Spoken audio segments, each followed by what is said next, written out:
Now, this evening, we first take you to Bungoma, where there has been a vacant seat after Moses Wetangula became moved actually to Parliament, and we are having the by-elections today.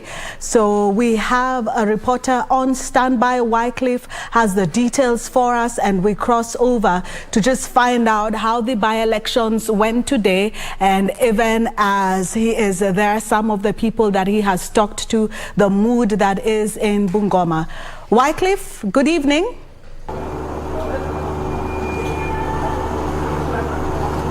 Good evening to you, Cynthia Nyamai, back in studio in Nairobi. We are, of course, coming to you live from Bugoma County. Right now, where we are, this is KBC University. Remember, we had come to you live during our 7 p.m. bulletin, and by that time, that is when the results from various polling stations first started streaming in here. But then, what is happening right now? If my colleague behind the lens can just basically show you around what's happening here, you can see.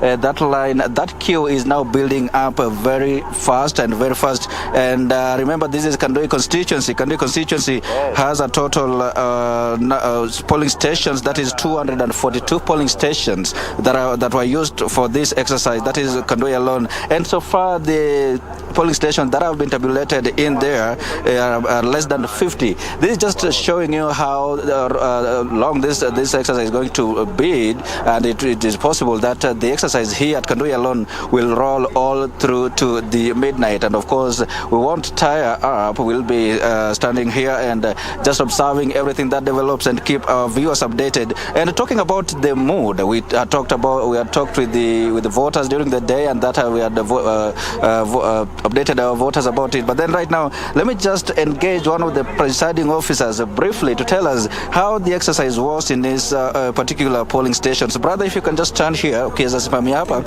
utazamia pale, utueleze majina yako, tuambie kwamba ulikuwa umesimamia station kituo kipi na hali ilikuwa vipi kule. Jina kwanza. Naitwa Levi Muyala, nilikuwa nimesimamia kituo cha Kongoli Secondary Room 1. Na kazi tumeifanya vizuri, tuliamka vizuri jinsi tulivyopangwa, tukafika stesheni kawaida, materials tulipewa vizuri, kila kitu tukaipanga, na tukangoja wapigaji kura kwa wakati ambao unafaa, lakini wapigaji kura wamekuwa wachache sana. Na kuongelea mambo ya pengine idadi ya wapiga kura, kwenye kituo chako kulikuwa na watu wangapi wamejiandikisha? Kituo changu kumekuwa na 18%. Kati ya wapigaji kura 370 ni wapigaji kura 70 pekee yao ndio walijitokeza katika kushiriki katika uchaguzi huu. Otherwise, it was peaceful? We thank God it was a peaceful election, by-election. Thank you so much.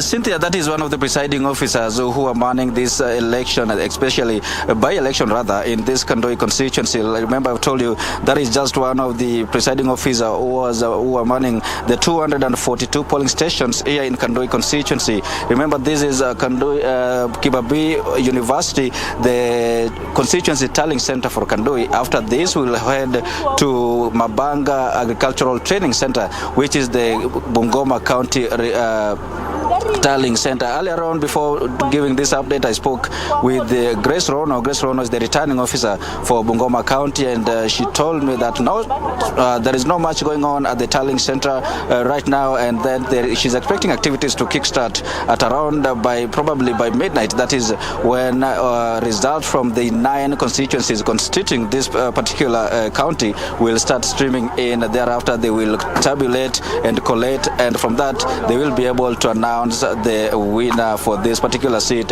who will be able to replace, to take over from Moses Wetangula. Like I've told you, the queue continues to build up. There's a queue of presiding officers bringing in results from the various polling stations here in Kandoi.